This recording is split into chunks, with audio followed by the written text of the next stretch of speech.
So hi bro, welcome to പോഡ്സി മലയാളം. ഞങ്ങളുടെ സ്വാഗതം ക്ഷണിച്ചു വന്നതിന് വളരെ നന്ദി. അപ്പോൾ ബ്രോ, ഞങ്ങളുടെ ഈ വീഡിയോ കാണുന്നവർക്ക് പലർക്കും ബ്രോയിനെ അറിയണ്ടാവില്ല. അതുകൊണ്ട് ബ്രോയിനെ ഒന്ന് ഇൻട്രൊഡ്യൂസ് ചെയ്യോ? എന്റെ പേര് ശ്യാം എന്നാണ്. ഞാൻ യൂട്യൂബിൽ വേപ്പു സുൽത്താൻ എന്ന് പറയുന്ന ഒരു ചാനൽ ഹോസ്റ്റ് ചെയ്യുന്നു. ഓക്കെ. അപ്പോൾ ആ ബ്രോ ഈ ചാനൽ തുടങ്ങിയ സമയത്ത് വേറെ കുറേ ഫീൽഡ് ഉണ്ടായിരുന്നു. അതായത് ഫീൽഡ് ഓഫ് ടെക്നോളജി. അങ്ങനെ ആ സമയത്ത് ഫീൽഡ് ഓഫ് ടെക്നോളജി പീക്കിലായിരുന്നു. അപ്പോൾ ബ്രോ ഈ ഇപ്പൊ ഉള്ള ഫീൽഡിലേക്ക് വരാൻ തോന്നിയ ഇൻസ്പിറേഷൻ? അല്ല, അങ്ങനെ ഒരു പ്രത്യേക ഇൻസ്പിറേഷൻ കൊണ്ട് ഞാൻ ഈ ഒരു മേഖലയിലേക്ക് എത്തിയതല്ല. എന്റെ ചാനൽ നോക്കിക്കഴിഞ്ഞാൽ നിങ്ങൾക്ക് തന്നെ കാണാൻ പറ്റും. ഈ പറയുന്ന എല്ലാ മേഖലകളിലൂടെയും ഞാൻ കടന്നു പോയിട്ടുണ്ട്. അതില് ഒരു പരിധി വരെ ആ കാലഘട്ടത്തിൽ ഉണ്ടായിരുന്നു. അതായത് ഒരു പ്രീ കൊറോണയുടെ മുമ്പേ അന്ന് വ്ളോഗിങ്ങിലേക്ക് ഇറങ്ങിയിട്ടുള്ള എല്ലാവരും എല്ലാ മേഖലയിലും ഓരോ കാര്യങ്ങൾ ചെയ്തിട്ടുണ്ട്. പക്ഷെ അതില് നിങ്ങളുടെ മേഖല ഇതാണ് എന്ന് നമ്മളുടെ വീഡിയോ കാണുന്ന ആളുകൾ സപ്പോർട്ട് ചെയ്യുമ്പോൾ അത് നമ്മൾ മുന്നോട്ട് കൊണ്ടുപോകുക എന്നുള്ളത് മാത്രമേ ഉള്ളൂ. എന്നെ സംബന്ധിച്ച് ബേസിക്കലി ഞാനൊരു സ്റ്റോറി ടെലറാണ്. ഏത് വീഡിയോ അതിന് മുമ്പേ ഞാൻ ചെയ്തിട്ടുള്ള സമയത്തായാലും, ഈവൻ ഒരു സ്ഥലം പ്രസന്റ് ചെയ്യുന്ന ഒരു ട്രാവൽ വ്ലോഗ് ചെയ്യാൻ ശ്രമിച്ചാലും അതിന്റെ പിന്നിലുള്ള ഒരു സ്റ്റോറി പറയാൻ ഞാൻ ശ്രമിച്ചിട്ടുണ്ടായിരുന്നു. സ്റ്റോറി ടെല്ലിങ്ങിൽ തന്നെ ആളുകൾക്ക് പറയുന്നത് കേൾക്കാൻ ഇഷ്ടം കോൺസ്പിറസീസും പിന്നെ ഹൊറർ സ്റ്റോറീസും പിന്നെ കുറച്ച് ത്രില്ലിംഗ് ആയിട്ടുള്ള കാര്യങ്ങളും ആണെന്ന് തോന്നിയതുകൊണ്ട് അതിനെ കോൺസെൻട്രേറ്റ് ചെയ്തു. Okay bro. ബ്രോയ്ക്ക് ഇതുവരെ ഏതെങ്കിലും ഡെമോണിക് എക്സ്പീരിയൻസസ് ഉണ്ടായിട്ടുണ്ടോ? ഡെമോണിക് എക്സ്പീരിയൻസ് എന്ന് പറയുമ്പോൾ എക്സ്പ്ലെയിൻ ദാറ്റ്. അതായത് മറ്റേ ബ്രോ ഡാർക്ക് കോൺസ്പിറൻസിനെ കുറിച്ച് പറഞ്ഞല്ലോ, ആ ഫീൽഡിൽ മെയിൻലി അതിനെ കുറിച്ച് പറയേണ്ടെന്ന്. അപ്പോ ഡീമോണിക് ആയിട്ട്, അതായത് ഇപ്പൊ നമ്മള് കുറെ കാര്യങ്ങൾ പറയുന്നുണ്ട്. ദാറ്റ് ഈസ് ഇരുട്ടത്തെ കൂടിയൊക്കെ പോകുമ്പോ വല്ല ഫീലിംഗ്, അതായത് ഗൂസ് പംസ് അങ്ങനത്തെ വല്ലോ, ഒരുമാതിരി അതായത് ഒരാളുടെ പ്രസൻസ് പോലെ അതായത് ഇപ്പം ഞാൻ ചോദിക്കട്ടെ, ഇപ്പം ഡിമോണിക് ആയിട്ടുള്ള ഒരു എക്സ്പീരിയൻസ് നമുക്ക് ഉണ്ടാവുക എന്ന് പറയുമ്പോൾ നമ്മൾക്കത് ഫീൽ ചെയ്തിട്ടുണ്ട് എന്നാണോ, അതോ അങ്ങനത്തെ ഒരു out of the body experience ഉണ്ടായി എന്നാണോ? ഇതിൽ ഏതാണ് എക്സ്പ്ലെയിൻ ചെയ്യേണ്ടത്? അല്ല, ഇതിൽ ചേട്ടന് ഏതാണ് ഫീൽ ചെയ്തിട്ടുണ്ടോ? ചോദിക്കുന്നത്?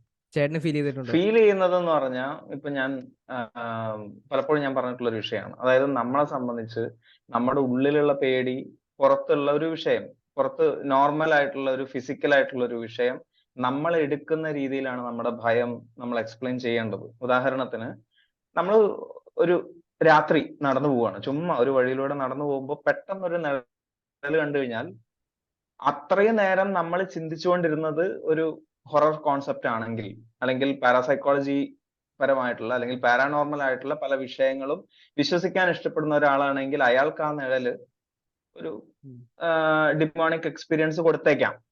പക്ഷെ അതൊരു സാധാരണ ഒരു മനുഷ്യന്റെ നിഴലാണ് എന്ന് ചിന്തിക്കാൻ കഴിയുന്ന ഒരാൾക്ക് അവിടെ അങ്ങനത്തെ ഒരു ഫീലിംഗ് ഉണ്ടാവില്ല. സോ ഇവിടെ എന്നെ സംബന്ധിച്ചിട്ട് ഞാൻ രണ്ടാമത്തെ രീതിയിൽ ചിന്തിക്കുന്ന ഒരാളാണ്. അതായത് എന്തെങ്കിലും ഒരു പാരാനോർമൽ ആയിട്ട് ഒരു സാധനം ഉണ്ടായാൽ there is A reason behind everything എന്ന് വിശ്വസിക്കുന്ന ഒരാളായതുകൊണ്ട് തന്നെ എനിക്ക് അങ്ങനെ ഒരു പേടി എന്ന് പറയുന്ന ഒരു സാധനം ചെറുപ്പത്തിലൊക്കെ ഉണ്ടായിട്ടുണ്ട്. കാരണം ഏതൊക്കെയാണെന്ന് ചുറ്റുള്ള കാര്യങ്ങൾ അറിയുന്നതിന് മുമ്പേ ചിലപ്പോൾ ചില കാര്യങ്ങൾ കാണുമ്പോൾ ഒരു പേടി തോന്നിയിട്ടുണ്ട്. പക്ഷെ പിന്നീട് അതിനെ കുറിച്ചിട്ട് അറിയാൻ ശ്രമിച്ചു തുടങ്ങിയ കാലത്തൊന്നും എനിക്ക് അങ്ങനെ ഒരു പേടി ഉണ്ടായിട്ടില്ല. ദൈവത്തിൽ വിശ്വസിക്കുന്നില്ലേ? ദൈവത്തിൽ വിശ്വസിക്കുന്നുണ്ട്. പക്ഷെ ദൈവം എന്താണെന്ന് ഞാൻ എക്സ്പ്ലെയിൻ ചെയ്യും. ദൈവം എന്താണെന്ന് ഞാൻ എക്സ്പ്ലെയിൻ ചെയ്യും. നിങ്ങൾ പറയുന്ന ദൈവത്തിലല്ല ഞാൻ വിശ്വസിക്കുന്നത്. എനിക്ക് എന്റേതായിട്ടുള്ള ഒരു എക്സ്പ്ലനേഷൻ ഉണ്ട് ദൈവത്തിനെ കുറിച്ച്. എന്നാ ബ്രോയിന്റെ ദൈവത്തിന്റെ ഒരു എക്സ്പ്ലനേഷൻ ഞങ്ങളുടെ വ്യൂസിന് ഒന്ന് കൊടുക്കൂ. അതായത് ആളുകൾ മൂന്നായിട്ട് തരംതിരിക്കാം. റാഷണൽ ആയിട്ട് ചിന്തിക്കുന്ന ആളുകൾ, അത്യസ്റ്റുകൾ. അതായത് എല്ലാത്തിന്റെയും പിന്നിൽ ഒരു യുക്തിയാണുള്ളത്, ദൈവം എന്ന് പറയുന്ന ഒന്നില്ല എന്ന് ചിന്തിക്കുന്ന റാഷണലിസ്റ്റ് മെന്റാലിറ്റി ഉള്ള ആളുകൾ, അതായത് അത്യസം, ദൈവമില്ല എന്ന് വിശ്വസിക്കുന്ന ആളുകൾ. രണ്ട്, അഗ്നോസ്റ്റിക്കുകൾ, അതായത് ദൈവം ഉണ്ടോ എന്ന് അന്വേഷിക്കുന്ന ആളുകൾ. മൂന്ന്, ബിലീവേഴ്സ്, അതായത് ദൈവമുണ്ട് എന്ന് വിശ്വസിക്കുന്ന ആളുകൾ. ഇതിന്റെ ഇടയിൽ വളരെ തിന്നായിട്ടുള്ള ഒരു ലൈൻ ഉണ്ട്. വളരെ തിന്നായിട്ടുള്ള ലൈൻ. ദൈവം ഉണ്ടെങ്കിൽ നന്നായി വിശ്വസിക്കും, ദൈവം ഇല്ല എന്ന് വിശ്വസിക്കുകയും ചെയ്യുന്ന കുറച്ച് പേര്. ഞാൻ അവരെയാണ് ഫ്രീ തിങ്കേഴ്സ് എന്ന് വിളിക്കാൻ ഇഷ്ടപ്പെടുന്നത്. അതായത് എനിക്കറിയാം ഇപ്പൊ നമുക്ക് ചുറ്റുമുള്ള ഏത് മതം എടുത്താലും ആ മതത്തിലൊക്കെ പറയുന്ന ദൈവങ്ങൾ മനുഷ്യന്റെ സൃഷ്ടിയാണെന്നുള്ള നല്ല ബോധ്യം എനിക്കുണ്ട്. അതേപോലെ തന്നെ ഞാൻ വിശ്വസിക്കുന്ന മറ്റൊരു കാര്യം, ശാസ്ത്രം എന്ന് പറയുന്നത് മനുഷ്യൻ ഇതുവരെ കണ്ടെത്തിയിട്ടുള്ള ചില കാര്യങ്ങൾ മാത്രമാണ്. ഇതുവരെ കണ്ടെത്തിയിട്ടുള്ളത് മാത്രമേ ശരിയുള്ളൂ എന്ന് ഒരിക്കലും ശാസ്ത്രവും പറയുന്നില്ല. ഇനിയും കണ്ടെത്താനുള്ള ഒരുപാട് വിഷയങ്ങളുണ്ട്. ആ ഒരുപാട് വിഷയങ്ങളിൽ ചിലപ്പോൾ എക്സ്പ്ലെയിൻ ചെയ്യാൻ പോകുന്നതായിരിക്കാം ഞാൻ പറയുന്ന ദൈവം. അത് ഒരിക്കലും ഇപ്പൊ നിങ്ങൾ ഇപ്പൊ ഏതൊരു മതത്തിൽ പറയുന്നത് പോലെ ആയാലും, ഇപ്പൊ ജീസസ് ക്രൈസ്റ്റിന്റെ മുകളിൽ ഒരു ദൈവം ഉണ്ട് എന്ന് ക്രിസ്ത്യാനിറ്റി പറയുന്നു. ഈ പറയുന്ന കൃഷ്ണനും രാമനും ഒക്കെ അവതാരങ്ങളായിട്ട് ജനിക്കുന്നതിന്റെ മുകളിൽ ഒരു ദൈവം ഉണ്ടെന്ന് ഹിന്ദു പറയുന്നു. നബിയേക്കാൾ മുകളിൽ ഒരു ദൈവം ഉണ്ടെന്നുള്ളത് മുസ്ലിം പറയുന്നു. സോ എല്ലാവരും പറയുന്നത് നിങ്ങൾ ഈ കാണുന്നതല്ല ദൈവങ്ങൾ എന്നാണ്. പിന്നെ എന്തുകൊണ്ട് ബിലീവേഴ്സ് നമ്മൾ കാണുന്നത് മാത്രമാണ് ദൈവങ്ങൾ എന്ന് വിശ്വസിക്കുന്നു എന്നുള്ളത് എനിക്കറിയില്ല. പക്ഷെ അതിന്റെയും മുകളിലുള്ള ഒരു സാധനത്തിന്, അതൊരു എനർജി ആയിരിക്കാം, ഒരു പവർ ആയിരിക്കാം, ഒരു എക്സ്ട്രാ ഡയമെൻഷണൽ ബീയിങ് ആയിരിക്കാം, എന്ത് വേണമെങ്കിലും ആയിരിക്കാം. അങ്ങനെ ഒരു സാധനം ഉണ്ടെങ്കിൽ എന്ന് ഞാൻ ആഗ്രഹിക്കുന്നുണ്ട്. അറ്റ് പ്രസന്റ് നമ്മളുടെ ഡയമെൻഷനിൽ അങ്ങനെ ഒന്നുണ്ടെന്ന് ഞാൻ വിശ്വസിക്കുന്നില്ല. ഓക്കെ ബ്രോ ബ്രോയിന്റെ യൂട്യൂബ് ചാനലിൽ ഇപ്പോഴും അന്നും വൈറലായിരുന്ന ഒരു വീഡിയോ ആണ് ഇലുമിനാറ്റിനെ കുറിച്ച്. ബ്രോ ഇലുമിനാറ്റിയിൽ വിശ്വസിക്കുന്നുണ്ടോ? ഇലുമിനാറ്റി എന്ന് പറഞ്ഞു കഴിഞ്ഞാൽ ഞാൻ തുടക്കത്തിൽ പറഞ്ഞ വീഡിയോ മുതൽ സ്റ്റിൽ കഴിഞ്ഞ ദിവസം പറഞ്ഞ വീഡിയോയിൽ പോലും, ഈവൻ ഇന്നലെ ഞാൻ അപ്ലോഡ് ചെയ്തിട്ടുള്ള വീഡിയോയിൽ പോലും ഇലുമിനാറ്റിയുടെ പ്രസൻസ് ഉണ്ടായിരുന്നു. അതൊരു കോൺസ്പിറസി തിയറിയാണ്. കോൺസ്പിറസി തിയറി എന്ന് പറഞ്ഞാൽ അങ്ങനെ ഒന്നുണ്ട് എന്നതിന്റെ തെളിവോ അങ്ങനെ ഒന്നും ഇല്ല എന്നതിന്റെ തെളിവോ നമുക്ക് കണ്ടെത്താൻ സാധിക്കാത്ത ഒന്നിനെയാണ് നമ്മൾ കോൺസ്പിറസി എന്ന് പറയുന്നത്.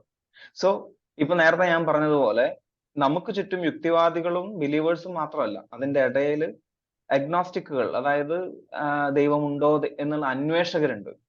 ഈ അന്വേഷകരെ പോലെ തന്നെ ഉള്ള കുറെ ചിന്തകളെയാണ് കോൺസ്പിറസീസ് എന്ന് പറയുന്നത്. അതായത് നമുക്ക് ഇല്ല എന്നും ഉണ്ട് എന്നും ഉറപ്പിച്ച് പറയാൻ പറ്റാത്തൊരു കാര്യം, അതിനെയാണ് നമ്മൾ കോൺസ്പിറസി തിയറി, ഗൂഢാലോചന സിദ്ധാന്തം. അങ്ങനെ ഗൂഢാലോചന സിദ്ധാന്തങ്ങളിൽ ഏറ്റവും മുൻപന്തിയിൽ ഇന്ന് ചർച്ച ചെയ്തുകൊണ്ടിരിക്കുന്ന ഒരു വിഷയമാണ് ഇലുമിനാറ്റി. സോ അതുകൊണ്ട് തന്നെ ഇലുമിനാറ്റി ഉണ്ട് എന്ന് ഞാൻ പറഞ്ഞാൽ അതൊരിക്കലും കോൺസ്പിറസി തിയറി ആവില്ല. ഇലുമിനാറ്റി ഇല്ല എന്ന് ഞാൻ പറഞ്ഞാലും അത് കോൺസ്പിറസി തിയറി ആവില്ല. സോ അതിന്റെ ഇടയിൽ നിൽക്കുന്നത് കൊണ്ടാണ് നമ്മൾ അതിനെ കോൺസ്പിറസി എന്ന് വിളിക്കുന്നത്. ചേട്ടൻ എക്സ്റ്റേണൽ ഡയമെൻഷൻസിൽ വിശ്വസിക്കുന്നുണ്ടോ?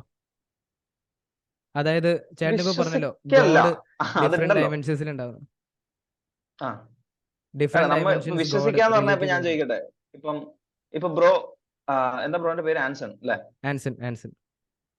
ആൻസൺ ഒരു നല്ലയാളാണ് എന്ന് ഞാൻ വിശ്വസിക്കുന്നു എന്ന് പറഞ്ഞാൽ അതിന്റെ അർത്ഥം ബ്രോ നല്ലതാണോ ചീത്തയാണോ എന്ന് എനിക്ക് അറിയില്ല, പക്ഷെ നല്ലതാണെന്ന് ഞാൻ വിശ്വസിക്കുന്നു, അങ്ങനല്ലേ?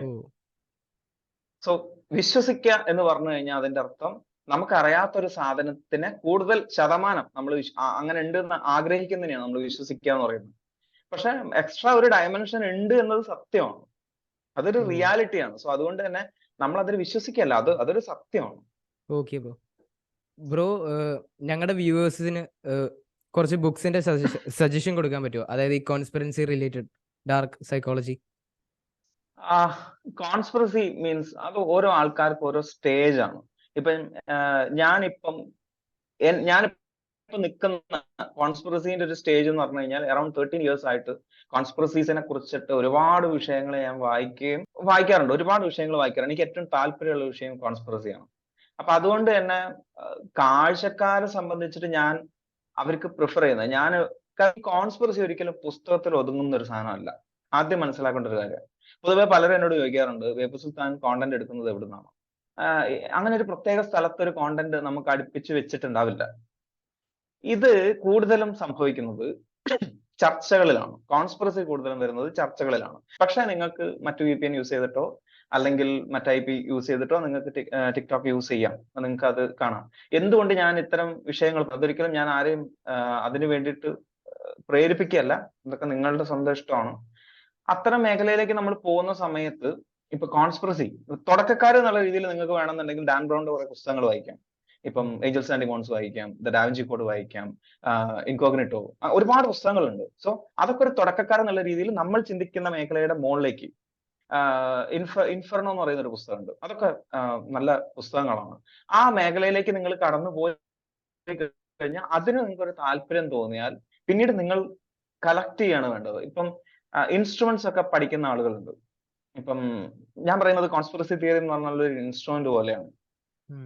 നമ്മളിപ്പോ തബല, കീബോർഡ്, മൃദംഗം തുടങ്ങിയ സാധനങ്ങളൊക്കെ നമ്മൾ പഠിക്കുന്നുണ്ടെങ്കിൽ അതിന് വളരെ കുറച്ച് മാത്രമേ അക്കാഡമിക്കലി നമുക്ക് പഠിക്കാൻ പറ്റൂ. ബാക്കിയുള്ളതൊക്കെ ഇപ്പം നമ്മളിപ്പോ കീബോർഡ് വായിക്കാൻ പോകുന്ന അല്ലെങ്കിൽ മൃദംഗം പഠിക്കുന്ന ഒരാളാണെങ്കിൽ അയാളെ പഠിപ്പിക്കുന്ന മാഷ് പറയുന്നത് ഏകദേശം 1 വർഷം നമ്മളിത് വായിച്ച് പഠിച്ചു കഴിഞ്ഞാൽ നിങ്ങൾ കച്ചേരികൾക്ക് പോകും, എന്നിട്ട് അതിൽ വായിക്കുന്നത് കേട്ടിട്ട് അതിലുള്ള കാര്യങ്ങൾ നിങ്ങൾ വായിച്ചു പഠിക്കൂ, അങ്ങനെയൊക്കെ ആയിരിക്കും പറയാം. ഈവൻ ഏതൊരു വിഷയത്തിലേക്ക് പോയാലും അങ്ങനെ തന്നെയാണ്. സോ കോൺസ്പിറസിയും അതേപോലെയാണ്. നമുക്കൊരു ബേസ് കിട്ടിക്കഴിഞ്ഞാൽ പിന്നെ എല്ലാത്തിനും ആ ഒരു ചിന്തയിലെ നമുക്ക് കാണാൻ പറ്റും. നിങ്ങളുടെ മുമ്പിൽ നിൽക്കുന്ന ഒരാളായാൽ പോലും അയാൾക്ക് നിങ്ങൾ അറിയാത്ത മറ്റൊരു ഫേസ് ഉണ്ട് എന്ന ചിന്തയാണ് കോൺസ്പിറസിന്റെ ബേസ് എന്ന് പറയുന്നത്. സോ അതിലൂടെ നിങ്ങൾ ഒരു കാര്യം കാണാൻ ശ്രമിച്ചാൽ, ചർച്ചകൾ ഇപ്പൊ ഫേസ്ബുക്കിന്റെ കമന്റ് ബോക്സ് നിങ്ങൾ പോയി കഴിഞ്ഞാൽ ഒരു പോസ്റ്റിന്റെ ഒരു പോസ്റ്റിന് താഴെ ഒരു 100 കമന്റുകൾ ഉണ്ടെങ്കിൽ അതിനർത്ഥം അതിന് 100 വേർഷൻസ് ഉണ്ട് എന്നാണ്. സോ നിങ്ങൾ ആ കമന്റുകളിലൂടെ കടന്നു പോകുമ്പോഴാണ് നിങ്ങളുടെ ഉള്ളിലെ ഒരു കോൺസ്പിറസി തിയറിസ്റ്റ് വർക്ക് ചെയ്യുക. സോ ഒരിക്കലും ഇതൊരു പുസ്തകത്തിലോ അല്ലെങ്കിൽ ഒരു ആർട്ടിക്കിളിലോ ഒതുങ്ങുന്നതല്ല. ചർച്ചകളാണ് കോൺസ്പിറസിന്റെ മെയിൻ. സോ നമ്മൾക്ക് അറിയാത്ത വിഷയങ്ങളായാലും നമുക്ക് അറിയുന്ന വിഷയങ്ങളായാലും നിങ്ങൾ അതിലൊരു ഭാഗമാവണം എന്ന് ഞാൻ പറയില്ല. പക്ഷെ അതിനെക്കുറിച്ച് ചർച്ച ചെയ്യുന്ന ആളുകളുടെ അഭിപ്രായങ്ങളും കാര്യങ്ങളും നിങ്ങൾ അറിയുമ്പോൾ നിങ്ങളുടെ ഉള്ളിൽ സ്വന്തമായിട്ട് ഒരു ഐഡിയ വരും. അതിനെയാണ് ഞാനൊരു കോണ്ടന്റ് ആക്കി മാറ്റുന്നത്. ബ്രോയിന്റെ മിക്ക വീഡിയോയിലും ഡാർക്ക് വെബിനെ കുറിച്ച് പറയുന്നുണ്ട്. അപ്പോ അതിലുള്ള വ്യൂസ് എന്താ? ഡാർക്ക് വെബ് എന്ന് പറയുന്ന ഒരു സാധനം ഇല്ല. മീൻസ് ഇപ്പം അധോലോകം എന്ന് പറയുന്ന ഒരു സ്ഥലം ഉണ്ടോ നമ്മുടെ ഈ ലോകത്ത്? ഇല്ല. അണ്ടർ വേൾഡ് എന്ന് പറയുന്ന ഒരു സ്ഥലം ഇല്ല. പക്ഷെ നമ്മൾ എന്തുകൊണ്ട് ഈ അണ്ടർ വേൾഡ് എന്ന് പറയുന്ന ഫ്രേസ് യൂസ് ചെയ്യുന്നത്? അതായത് നോർമൽ ആയിട്ട് നമ്മൾ ജീവിക്കുന്ന ഒരു ലോകത്തിൽ നമ്മൾ അറിയാത്ത ചില ക്രൈം നടക്കുന്നു. ആ ഒരു സോ കോൾഡ് ഫിക്ഷണൽ മേഖലയെ നമ്മൾ വിളിക്കുന്ന പേരാണ് അധോലോകം അല്ലെങ്കിൽ അണ്ടർ വേൾഡ്. അതേപോലെ എല്ലാവർക്കും ആക്സസ് ചെയ്യാൻ പറ്റുന്ന ഒരു ഏരിയയാണ് സർഫേസ് വെബ്. നിങ്ങളിപ്പോ കണ്ടുകൊണ്ടിരിക്കുന്ന ഈവൻ നമ്മൾ സംസാരിച്ചുകൊണ്ടിരിക്കുന്നത് പോലും സർഫേസ് വെബിലാണ്. അതായത് ആർക്കും ആക്സസ് ചെയ്യാൻ പറ്റും. എന്നാൽ ഇതിന്റെ ഒക്കെ ഒരു ബാക്ക് എൻഡ് ഉണ്ട്, സ്ക്രിപ്റ്റിങ്ങും അതിന്റെ ഒരു ബാക്ക് എൻഡ് ഫുൾ സ്റ്റോറേജും കാര്യങ്ങളൊക്കെ ഉള്ളത് ഡീപ്പ് വെബിലായിരിക്കും. അതിന് ചില പ്രത്യേക ആളുകൾക്ക് ചില ഐഡീസും ചില എന്താ പറയാ പാസ്വേഡ്സും കാര്യങ്ങളൊക്കെ വെച്ചിട്ട് മാത്രമേ ലോഗിൻ ചെയ്യാൻ പറ്റൂ. അതിനെയാണ് നമ്മൾ ഡീപ്പ് വെബ് എന്ന് പറയുന്നത്. ഇതിന്റെ ഉള്ളിൽ തന്നെ കുറെ ക്രൈം നടക്കുന്ന ഏരിയ ഉണ്ട്. അതിനെ സോ കോൾഡ് നമ്മൾ വിളിക്കുന്ന ഒരു പേര് മാത്രമാണ് ഈ ഡാർക്ക് വെബ് എന്ന് പറയുന്നത്. ഓക്കെ, അല്ലാതെ ഒരു ഡാർക്ക് വെബ് എന്ന് പറയുന്ന ഞാൻ ഇന്ന് ഡാർക്ക് വെബിൽ കയറിയേക്കാം അങ്ങനെ ആർക്കും കയറാൻ പറ്റില്ല. ആക്സസ് ചെയ്യാൻ പറ്റുന്ന ഒരു ഏരിയ ഡീപ്പ് വെബ് ആണ്. നിങ്ങൾ കയറിയതിന് ശേഷമായിരിക്കും ചിലപ്പോൾ അത് ഡാർക്ക് വെബിന്റെ ഏരിയയിലേക്കാണോ നിങ്ങൾ കടന്നുപോയതെന്ന് പോലും നിങ്ങൾക്ക് മനസ്സിലാക്കാൻ പറ്റും. സോ ഡാർക്ക് വെബ് എന്ന് പറയുന്നത് ഒരു സങ്കല്പം മാത്രമാണ്, നമ്മൾ അതിനെ വിളിക്കുന്ന ഒരു പേരാണ്.